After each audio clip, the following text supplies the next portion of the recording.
El grupo GIPA de Patología de la Agricultura lleva aproximadamente 30 años trabajando en este aspecto y como está en la diapositiva, bueno, somos en total somos 9 IPs, estamos distribuidos físicamente unos en el CIBUS, un Centro de Investigaciones Biológicas, Campus Sur de la Universidad de Santiago, y algunos en el Instituto de Agricultura también en el Campus Sur, 6 investigadores postdoctorales, 16 investigadores predoctorales, 4 técnicos de laboratorio y un administrativo en este momento. Ya sabéis que los postdoctorales, predoctorales y todo eso puede variar de un año a otro. Como veis que somos 9 IPs, entonces quiere decir que el tipo de investigación, unos estamos más centrados en un aspecto, otros en otro. Intentaré un poco hablar en general de todo el mundo, aunque yo me centro más en la parte de bacteriología, pero hago un resumen de todo. Bueno, el grupo, entre las actividades del grupo, tanto está la investigación como el asesoramiento a empresas, actividades de formación a estudiantes también y empresas y servicios, fundamentalmente a empresas. ¿Cómo puedo resumir las líneas de investigación del grupo? Se me escucha, ¿no? Sí. Aunque no. En dos grandes bloques, uno que es patología bacteriana y vírica en agricultura y otro más centrado en seguridad alimentaria y seguridad ambiental. Dentro de la patología bacteriana y vírica en agricultura, también las diferentes líneas que ahora paso a desglosar más o menos rápido, fundamentalmente se pueden resumir en el diagnóstico, prevención y control de enfermedades. Esto, fundamentalmente en peces, diferentes especies de peces y moluscos, y en menor proporción en patología en crustáceos. Y desde el punto de vista de la seguridad alimentaria, nos centramos en el problema de la transmisión de virus entéricos en moluscos. Ya se habló aquí un problema de la depuración y esto, el problema de la depuración es que elimina la carga bacteriana, pero no elimina la carga viral. Teniendo en cuenta además que muchos moluscos se consumen crudos o poco cocinados, es un gran problema es la transmisión de virus entéricos en moluscos. Y ya más recientemente nos hemos metido en la parte esta de determinación de resistencias a antibióticos en el ciclo urbano del agua, que está muy relacionado tanto con clínica como, al fin y al cabo, con las resistencias a antibióticos en agricultura. Bueno, empezando por la patología en animales acuáticos, en la patología bacteriana, bueno, pues las líneas diferentes se pueden resumir. Pues nos centramos en la identificación y caracterización de especies bacterianas, patógenas, tanto desde el punto de vista genético como antigénico. Estudios moleculares y epidemiológicos que nos va a permitir conocer si hay una diversidad intraespecífica dentro de cada uno de los patógenos que estemos estudiando, es decir, si hay líneas clonales, y nos permite incluso, gracias a estos estudios, sobre todo epidemiológicos, nos puede permitir llegar a demostrar la existencia incluso de nuevas especies dentro de un patógeno que no se habían conocido hasta el momento. Estudio de los factores de virulencia y su implicación en el proceso infeccioso.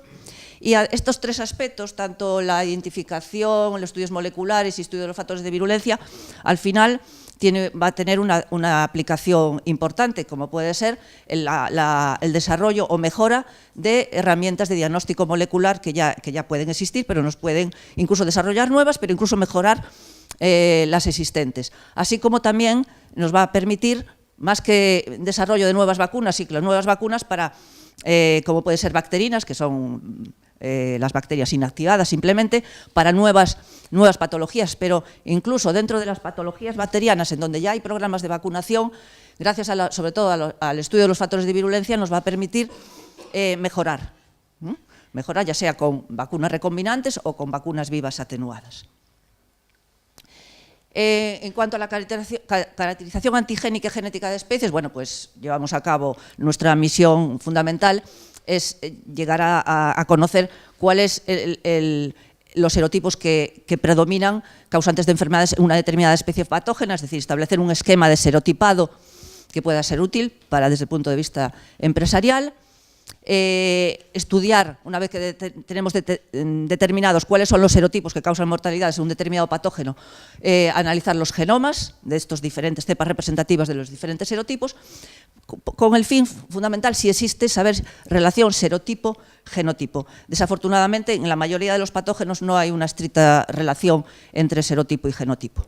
Además, relacionado con esto, estamos muy interesados, sobre todo en colaboración en los últimos años con equipos del doctor Bernardet del INRA en Francia, de analizar los genomas de cepas de los diferentes serotipos, de tal manera intentar encontrar los genes o las secuencias que codifican para la síntesis del antígeno somático, el antígeno O, que es el que determina fundamentalmente los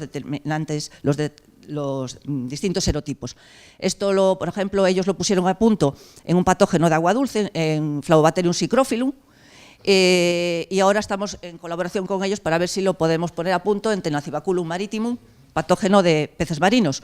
De tal manera, por eso pongo utilidad, es que con una herramienta, si llegamos a conocer qué gen es o qué grupo de genes son responsables de un determinado serotipo, con una técnica de múltiples PCR podemos no solamente diagnosticar la enfermedad, es decir, la bacteria, sino que además podemos decir pertenece a un determinado serotipo. No es muy fácil, esto. En cuanto a los estudios moleculares, filogenéticos, epidemiológicos, bueno, pues se están desarrollando diferentes metodologías, no voy a ponerme a explicar, bueno, por AFLP, es decir, estudios de los polimorfismos de ADN, análisis de secuencias multilógicas, hibridación in sílico y, sobre todo, lo que le damos más importancia a esta técnica, que es una variante del MLSA, de la análisis de secuencia multilógica, pero específica para tipado. La tecnología es muy similar, pero utiliza más genes esenciales o housekeeping, muchos más, y la secuencia concatenada, bueno, pues es un poco mayor. Entonces, este nos permite incluso pues, estudiar mucho mejor que el MLSA todas las relaciones evolutivas entre las diferentes cepas.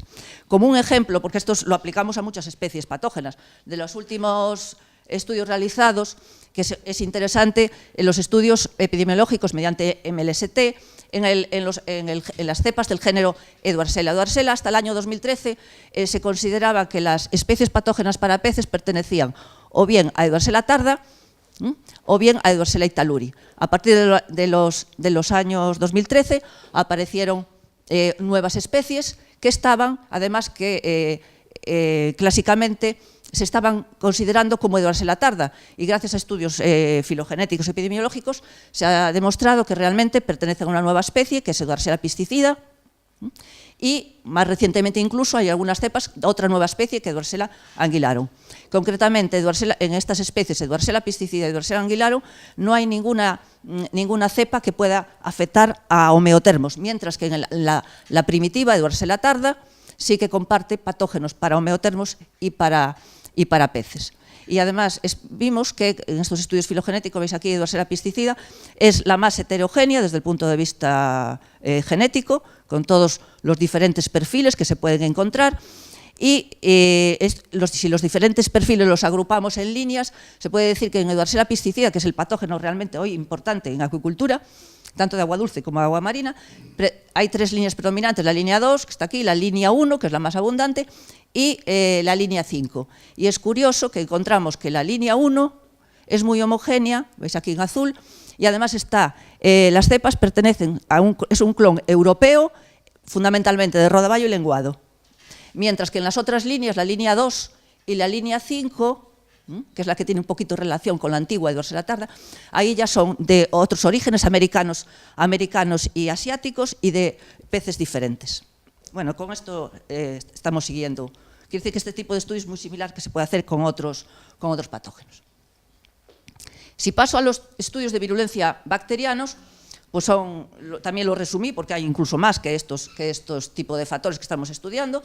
Lo puedo resumir como en factores relacionados con la capacidad de multiplicación e invasión dentro del hospedador, dentro del pez. Fundamentalmente me refiero dentro de estos a los mecanismos que utilizan las bacterias para adquirir el hierro, que sabéis que está secuestrado dentro de las proteínas de defensa del hospedador, como es la hemoglobina. Entonces, las bacterias patógenas necesitan tener algún mecanismo para secuestrar ese hierro si quieren multiplicarse y proliferar.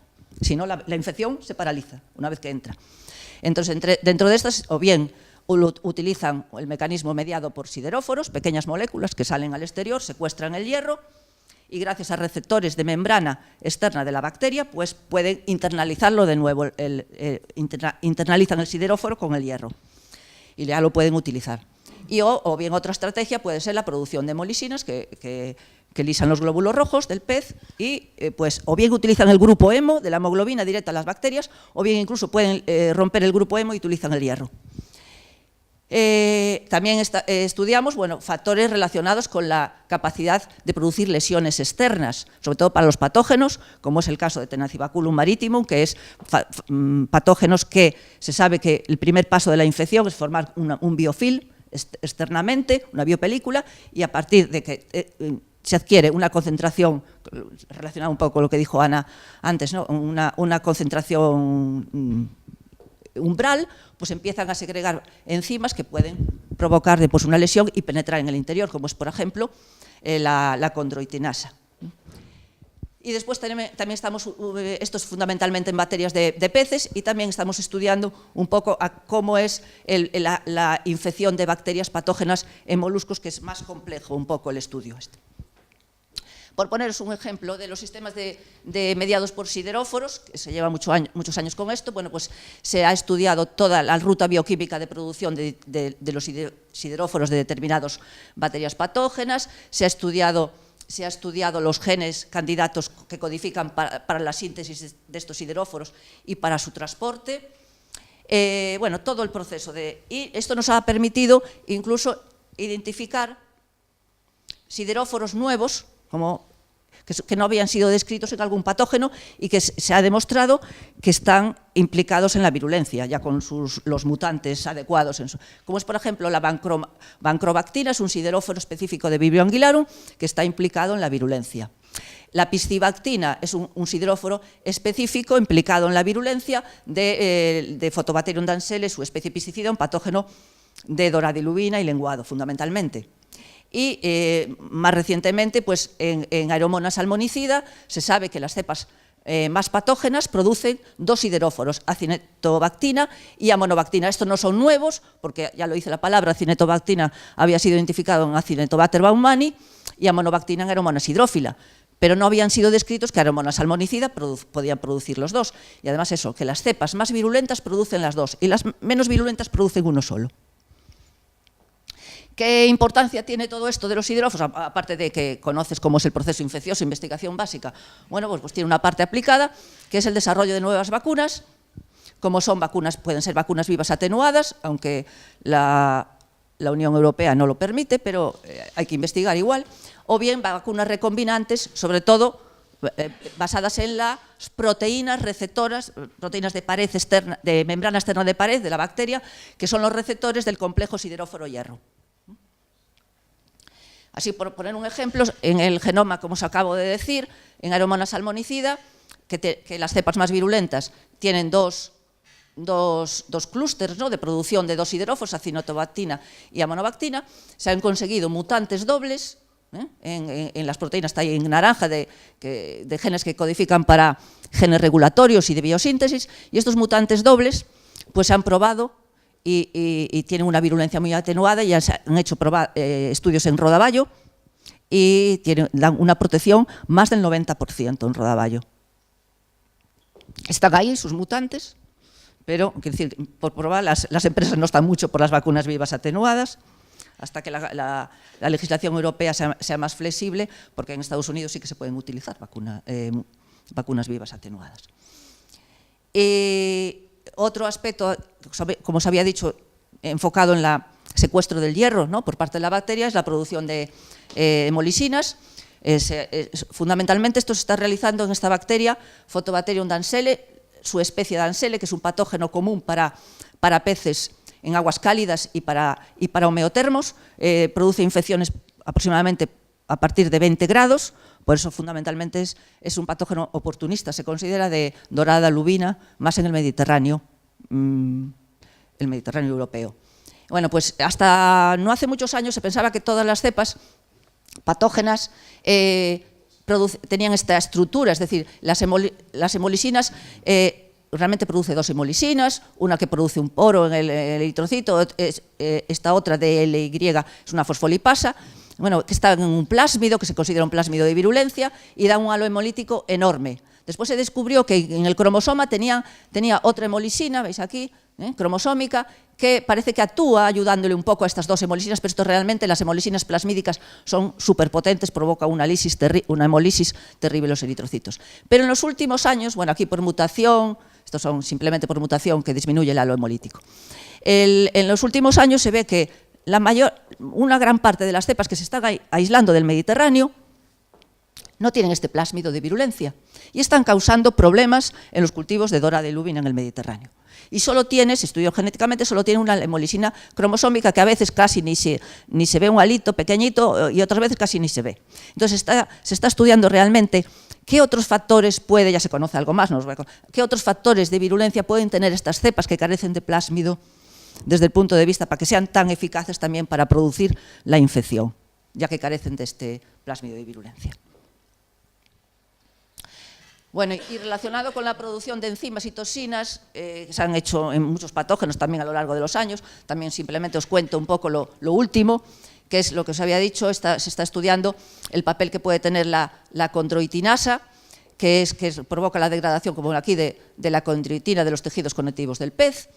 Y, como se ve aquí, como os había dicho, estos patógenos, como este Nacibaculum, aquí pone baculum marítimo, produce la forma de infectar, produce primero una especie de colonización externa en la piel, esto es un lenguado, y al cabo de un tiempo, después se supone que, entre otras cosas, puede producir condroitinasa aquí, degrada el cartílago y ya produce una úlcera, aquí puede penetrar en el interior y causar una infección. Lo que estamos viendo es que hemos demostrado que todas las cepas patógenas, aislados de brotes, tienen el gen que codifica para la condroitinasa, y además vemos por ensayo in vitro en el laboratorio, con los diferentes serotipos, el O1, el O2, el O3, el O4, no hay diferencia, producen un halo de degradación de la condroitina. En este caso, como vemos, relación genotipo y fenotipo. Lo que ahora nuestra idea es intentar conocer si por transcriptómica realmente este gen se expresa en los tejidos del pez, que es lo que hay que ir. Y bueno, ya para terminar la parte de bacteriología, en moluscos. Bueno, un poco también lo que dijo Ana cuando habló, que en moluscos, aunque no se deberían utilizar antibióticos, se siguen utilizando cloranfenicol, incluso y doxiciclina, entre otros. Y se está usando de una manera sin control, de tal manera que realmente no está haciendo nada. Y en parte hemos hecho este ensayo, como pone ahí, estudiar la progresión, cómo ocurre una infección por vibrios, que son los que causan el mayor problema en los criaderos, diferentes especies de vibrios, en una inoculación en larvas de almeja, utilizando bacterias marcadas con la proteína green fluorescente.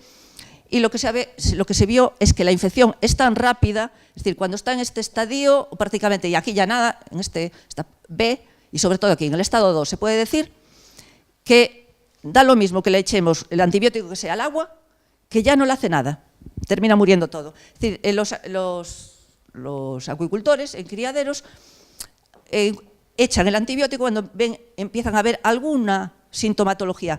Eso quiere decir que eso no hace nada. Cuando notas alguna sintomatología, ya están todas las larvas infectadas y no hace nada. Entonces, esto quiere decir que no vale la pena. Es gastar inútilmente y crear resistencias. Al final lo que demostramos cuál es la velocidad, es cuestión de horas, desde que no pensábamos que era tan rápido. Entonces, lo que hay que hacer es un cambio de estrategia en el control de patologías. No vale utilizar de manera rutinaria probióticos para disminuir la carga bacteriana de los tanques, pero antibióticos no, desde luego, y controlar los reproductores, porque se sabe que muchos vibrios tienen transmisión vertical, de las gónadas lo sueltan al agua y bueno, ahora paso a la patología viral, que no es tampoco lo mío. Ya, yo me enrollo mucho. Lo que pasa. Bueno, pues esto voy rápido. Ya que Carlos Pereira no vino, pues la patología viral es muy parecida las líneas a lo que es, como veis aquí, desarrollo y validación de técnicas de diagnóstico, de virus en la agricultura, mecanismos de virulencia pero de virus y análisis epidemiológico, es muy parecido. Entre otras cosas, por nombrar uno, en cuanto a las técnicas de diagnóstico, se está en virología intentando poner a punto la digital PCR y compararlo con la qPCR para ver realmente si es más eficiente o no. Parece, por lo que me dijo Carlos Pereira, que el límite de detección de momento es parecido, a ver si compensa, están poniéndolo a punto, ¿no? Y tanto sea por qPCR como por digital PCR, lo que es muy importante es esto, ¿no? Realmente la carga viral que detectamos en un virus realmente hay una relación entre la carga viral que puede indicar si tiene esta determinada carga viral, si es un virus replicativo o es un estado de portador. Eso sería ideal, determinada carga viral. Después, en cuanto a los factores de virulencia, en patología viral están centrados sobre todo en estudiar dos fenómenos que se han detectado en determinados grupos virales importantes en la agricultura, como son los aquavirnavirus, donde está el grupo del virus de la necrosis pancreática viral, el IPNV, y los nodavirus en dorada y lubina. En aquavirnavirus pues, se detectó el fenómeno de poliploidía, y en aquavirnavirus el fenómeno de recombinación en segmentos. Se recombinan los nodavirus tienen 2 segmentos de RNA y aparecen cepas de vez en cuando recombinantes, igual que pasa con el virus de la gripe. Y estos nuevos virus recombinantes tienen diferentes características de virulencia. Y para estudiar un poco cómo estos mecanismos de poliploidía o recombinación modulan la virulencia de los virus, pues se hacen técnicas de genética reversa o bien mutaciones, ¿no? Que después al final estas técnicas que utilizan para estudiar estos mecanismos de virulencia también sirven para obtener cepas atenuadas que pueden ser utilizadas como vacunas. Análisis epidemiológico no me voy a parar, pues se están estudiando fundamentalmente dónde están los reservorios de muchos virus patógenos de peces. Entonces están estudiando la presencia de estos virus, sobre todo nodavirus y otros virus emergentes que puede haber en las poblaciones naturales salvajes de peces. Y después rápidamente, te puede por lo menos comentar sobre lo que os dije, la seguridad alimentaria, pues fundamentalmente se está estudiando detectar los virus entéricos, fundamentalmente el virus de la hepatitis A, lo que tiene más implicación, son virus entéricos todo, pero aunque pongo más virus, pero hepatitis A y norovirus, son los que nos centramos fundamentalmente. Y ahora últimamente están apareciendo otros virus, también en clínica humana y asociados también a los moluscos, que son los apovirus y los aichivirus, pero están muy relacionados con este grupo de los norovirus.